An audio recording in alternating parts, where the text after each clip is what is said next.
ಇದರ ನಡುವೆ ರಾಜ್ಯ ರಾಜಕೀಯದಲ್ಲಿ ಮುಖ್ಯಮಂತ್ರಿ ಬದಲಾವಣೆ ಅನ್ನೋ ದೊಡ್ಡ ಚರ್ಚೆ ಕಾಂಗ್ರೆಸ್ನಲ್ಲಿ ನಡೀತಾ ಇದೆ. ಇದಕ್ಕೆ ನೀವು ಹಿರಿಯರಾಗಿ ಮಾಜಿ ಸಚಿವರು ಶಾಸಕರಾಗಿ ನಿಮ್ಮ ಅಭಿಪ್ರಾಯ ಸರ್? ನೋಡಿರಿ, ಬರೀ ಮುಖ್ಯಮಂತ್ರಿ ಬದಲಾವಣೆ ಬೇಕಾಗಿಲ್ಲ ಈ ರಾಜ್ಯಕ್ಕೆ.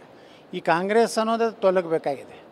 ಭ್ರಷ್ಟಾಚಾರ ವ್ಯಾಪಕವಾಗಿ ಇವತ್ತು ನೋಡಿರಿ ಎಷ್ಟು ಹಗರಣಗಳು ನೋಡಿರಿ. ಇಲ್ಲೇ 11 ಜನರು ಇದು ಆಯಿತು, ಸ್ಟ್ಯಾಂಪೇಡ್ ಆಯಿತು.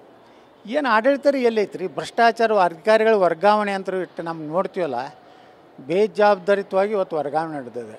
ಇಲ್ಲಿ ಯಾವುದೇ ಒಂದು ಮುಸ್ಲಿಮರನ್ನು ಬಿಟ್ಟರೆ ಉಳಿದ ಯಾವ ಜನಾಂಗದ ಅಧಿಕಾರಿಗಳಿಗೂ ರಕ್ಷಣೆ ಇಲ್ಲ. ಭ್ರಷ್ಟಾಚಾರ ಮತ್ತು ಅಧಿಕಾರಿಗಳೆಲ್ಲ ವರ್ಗಾವಣೆ ಬರೀ ಅವ್ರನ್ನೇ ಹಾಕ್ತಾಯಿದ್ದಾರೆ. ಅವ್ರು ಎಷ್ಟು ಮಂದಿ ಇದ್ದಾರೆ ಎಲ್ಲರಿಗೂ ಅವ್ರನ್ನ ಒಳ್ಳೆ ಪೋಸ್ಟಿಗೆ ಹಾಕೋದು ಬಿಟ್ಟರೆ ಯಾವ ತಮ್ಮ ಸ್ವಂತ ಹಿಂದುಳಿದ ಜನಾಂಗಗಳಿಗೇ ನ್ಯಾಯ ಕೊಡುವಂಥದ್ದು ಮುಖ್ಯಮಂತ್ರಿ ಇಲ್ಲ. ಬರೀ ಮುಖ್ಯಮಂತ್ರಿ ಬದಲಾವಣೆ ಆಗೋದ್ರಿಂದ ಏನೂ ಆಗೋದಿಲ್ಲ. ಇಡೀ ಸರ್ಕಾರ ಕಿತ್ತು ಹೋಗ್ಬೇಕು, ಇದು ವಿಸರ್ಜನೆ ಆಗಬೇಕು.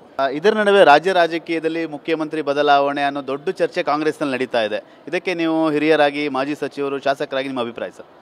ನೋಡಿರಿ, ಬರೀ ಮುಖ್ಯಮಂತ್ರಿ ಬದಲಾವಣೆ ಬೇಕಾಗಿಲ್ಲ ಈ ರಾಜ್ಯಕ್ಕೆ. ಈ ಕಾಂಗ್ರೆಸ್ ಅನ್ನೋದು ತೊಲಗಬೇಕಾಗಿದೆ.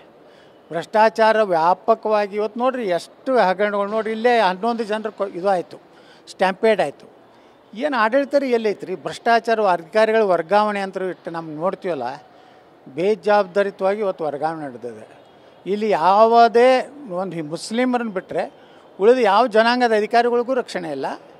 ಭ್ರಷ್ಟಾಚಾರ ಮತ್ತು ಅಧಿಕಾರಿಗಳೆಲ್ಲ ವರ್ಗಾವಣೆ ಬರೀ ಅವ್ರನ್ನೇ ಹಾಕ್ತಾಯಿದ್ದಾರೆ. ಅವ್ರು ಎಷ್ಟು ಮಂದಿ ಇದ್ದಾರೆ ಎಲ್ಲರಿಗೂ ಅವ್ರನ್ನ ಒಳ್ಳೆ ಪೋಸ್ಟಿಗೆ ಹಾಕೋದು ಬಿಟ್ಟರೆ ಯಾವ ತಮ್ಮ ಸ್ವಂತ ಹಿಂದುಳಿದ ಜನಾಂಗಗಳಿಗೇ ನ್ಯಾಯ ಕೊಡುವಂಥದ್ದು ಮುಖ್ಯಮಂತ್ರಿ ಇಲ್ಲ. ಬರೀ ಮುಖ್ಯಮಂತ್ರಿ ಬದಲಾವಣೆ ಆಗೋದ್ರಿಂದ ಏನೂ ಆಗೋದಿಲ್ಲ. ಇಡೀ ಸರ್ಕಾರ ಕಿತ್ತು ಹೋಗ್ಬೇಕು, ಇದು ವಿಸರ್ಜನೆ ಆಗಬೇಕು.